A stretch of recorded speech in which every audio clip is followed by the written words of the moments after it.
hermano. Esa es la referencia en que la iglesia es la esposa y Cristo es el esposo. La unión de Cristo y la iglesia da como resultado, ¿qué cosa? Hijos de Dios.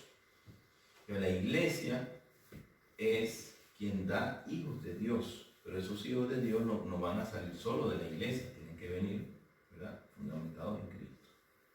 Cristo y la iglesia unidos allí hacen hijos de Dios. Entonces la iglesia es ese elemento que Dios tiene aquí en la tierra para producir sus hijos de Dios. Por eso dice la Biblia también que Él es la cabeza, la iglesia es el cuerpo. De allí que entonces nosotros seamos llamados hijos de Dios. Y bueno, gran número se convirtió al Señor. Ya vemos que las maravillas de Dios no se quedan en un número pequeño, sino que comienzan a alcanzar grandes cantidades de personas. Ok, vamos con la 22. Llegó la noticia de estas cosas a oídos de la iglesia que estaba en Jerusalén y enviaron a Bernabé, que fuese hasta Antioquía. ¿Qué pasa aquí? Ya estaba en Antioquía un movimiento donde se estaba reflejando la gloria de Dios en muchas cosas. Veíamos movimientos aquí, gente predicando, Dios moviéndose de alguna manera, algunos con miedo, otros más valientes, pero no había un orden todavía. No se había establecido un orden de la iglesia, no se había establecido un orden a través del cual actuar y llevar a cabo las cosas que Dios quería en esa ciudad, en ese lugar. Por eso, cuando estas cosas, ¿verdad?, llegan a oídos de la iglesia que estaba en Jerusalén, ¿qué es lo que nos muestra la palabra aquí? Una iglesia establecida, fuerte, ya, con una estructura.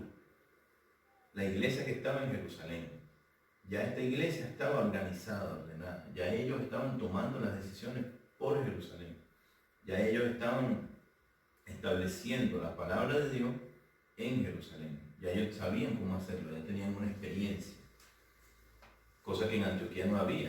En Antioquía habían los esparcidos haciendo cositas, pero no había nada todavía establecido.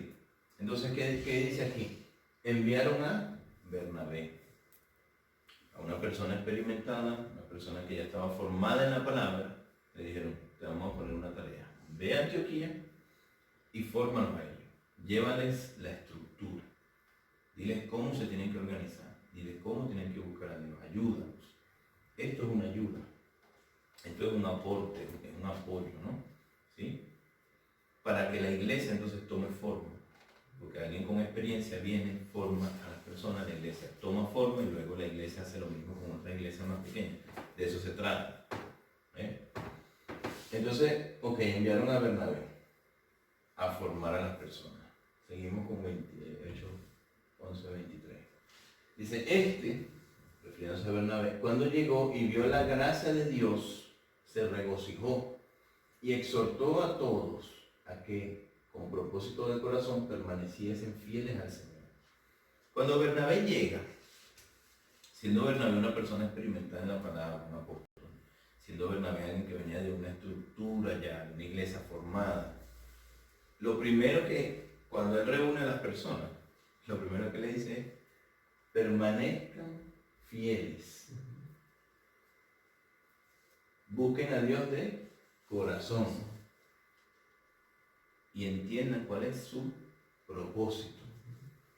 El propósito de Dios, buscar a Dios con el corazón, que es nuestra transparencia delante de Dios, ¿sí? Ser genuinos con Dios, con lo que Dios nos ha dado, y la fidelidad.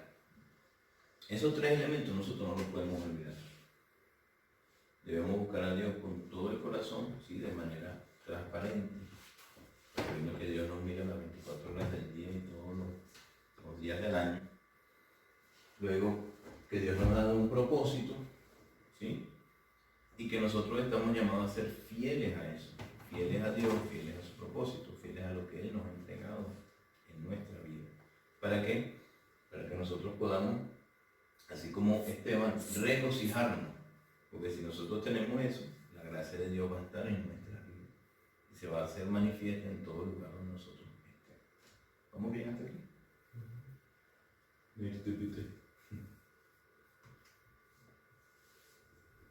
Porque era varón bueno y lleno del Espíritu Santo y de fe, y una gran multitud fue agregada al Señor.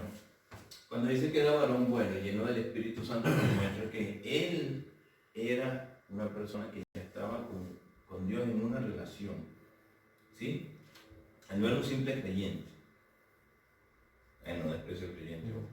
Él no era una persona que creía en Cristo, pero no hacía nada. Más bien al contrario, él estaba siendo discipulado. Él estaba, en este caso, discipulando a otros. Él estaba enseñando a la gente. Él estaba estableciendo junto con el grupo la estructura en esa ciudad de Antioquía. Y haciendo historia, porque imagínense que lo registró en la Biblia. Algo de eso importante. Y luego dice, una gran multitud fue agregada al Señor. ¿Por qué? Hay elementos importantes. La gracia de Dios, ¿sí? Ahí dice, la mano del Señor estaba con ellos. Era varón bueno lleno del Espíritu Santo. Buscaban a Dios con propósito de corazón y permanecían fieles. De todos los elementos que Dios nos va dando. Para que se manifieste hay que cumplir con los pasos de Dios. Si uno no cumple con esos pasos es muy difícil que sea manifestada la bendición, la prosperidad. Para eso Dios nos da a cumplir con esos pasos. ¿Seguimos? Después fue Bernabé a Tarso para buscar a Saulo, al famoso, ¿no? Pablo. Y hallándole le trajo a Antioquía. Él buscó otras personas que también estuvieran experimentadas en la palabra para que esa estructura tomara forma. Y en el caso de Saulo, que aquí todavía no se le llamaba Pablo, imagínense, estaba en un proceso inicial de su formación cristiana.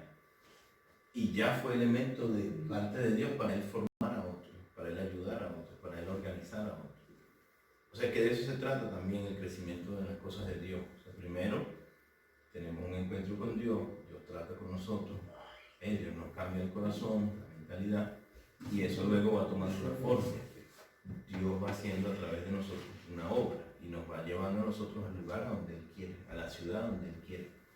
Así como nos trajo a nosotros a esta ciudad y no sabemos a dónde nos va a llevar, porque las cosas de Dios son misteriosas, no las conocemos. Seguimos. Hechos 11, 26. Y dice, y se congregaron allí todo un año con la iglesia y enseñaron a mucha gente, y a los discípulos se les llamó cristianos por primera vez en Antioquía. Esto fue historia. Las cosas de Dios no son de un día al otro. Aquí nos muestra, se congregaron allí todo un año. Yo estaba diciendo que un año son 52 semanas. O sea que si tenían un servicio semanal, fueron 52 servicios. Si tenían 2 servicios semanales, fueron 104 servicios. Y así, ¿no? Si seguimos contando, fueron muchos otros servicios. Pero se congregaron allí todo un año. Es importante que nosotros tengamos también esa disciplina de la cual nos habla la Biblia. Todo un año buscando la palabra, todo un año entendiendo los propósitos de Dios, todo un año buscando a Dios con el corazón para darle forma y estructura a lo que Dios nos está entregando. Y si nosotros llevamos eso a la vida personal, nosotros somos como la ciudad de Antioquía. Dentro de nosotros hay un desastre de ideas. Uno dice, bueno, son de Dios, unas con miedo, unas más valientes y todo. Hasta que Dios dice, ella es tiempo. Te voy a enviar a alguien para que te ayude. Eso sucede con nosotros como personas y sucede con la ciudad. Sucede con nosotros como familia. Sucede como organización. Sucede en todas las áreas de nuestras vidas. Dios mira lo que Él está haciendo, cómo se ha ido manifestando poco a poco y de un momento al otro Dios dice, ya, es momento de darle forma. Es lo que pasaba entonces aquí en Antioquía, es momento de darle forma a esto, ya. Vamos a establecer una iglesia y haremos que esta gente le llame cristianos. ¿Cristianos por qué? Porque son los que siguen a Cristo, los que se parecen a Cristo, los que hacen la voluntad de Cristo, cristianos, que tienen la mentalidad de Cristo. Por eso se le llama cristiano. Entonces, cuando nosotros decimos, por ejemplo, iglesia cristiana, estamos redundando. Porque la iglesia es un término netamente cristiano. Tú nunca vas a ver una iglesia, por ejemplo, que sea judía. Iglesia judía. Porque las iglesias judías, lo que nosotros podríamos decir, son iglesias judías. Son las sinagogas. Tienen su nombre propio. Los islámicos le llaman mezquitas a su templo, ¿no? No, de ellos tú no vas a escuchar. No, esa es una mezquita cristiana. Sería algo extraño. Pero tú nunca vas a escuchar, no, esa es una iglesia judía o esa es una iglesia islámica. Uno lo puede, una iglesia budista, uno lo puede decir ignorantemente, una iglesia, pero el concepto iglesia es un concepto netamente cristiano que está aquí fundamentado en lo que dice Hechos 11. Entonces, cuando nosotros hablamos de este tema, ¿sí?, de la iglesia, nos estamos refiriendo netamente perdón, a la iglesia. La gripe. Y a los discípulos se les llamó cristianos por primera vez en Antioquía. ¿Qué pasa? No estaba tosiendo para que te despertara.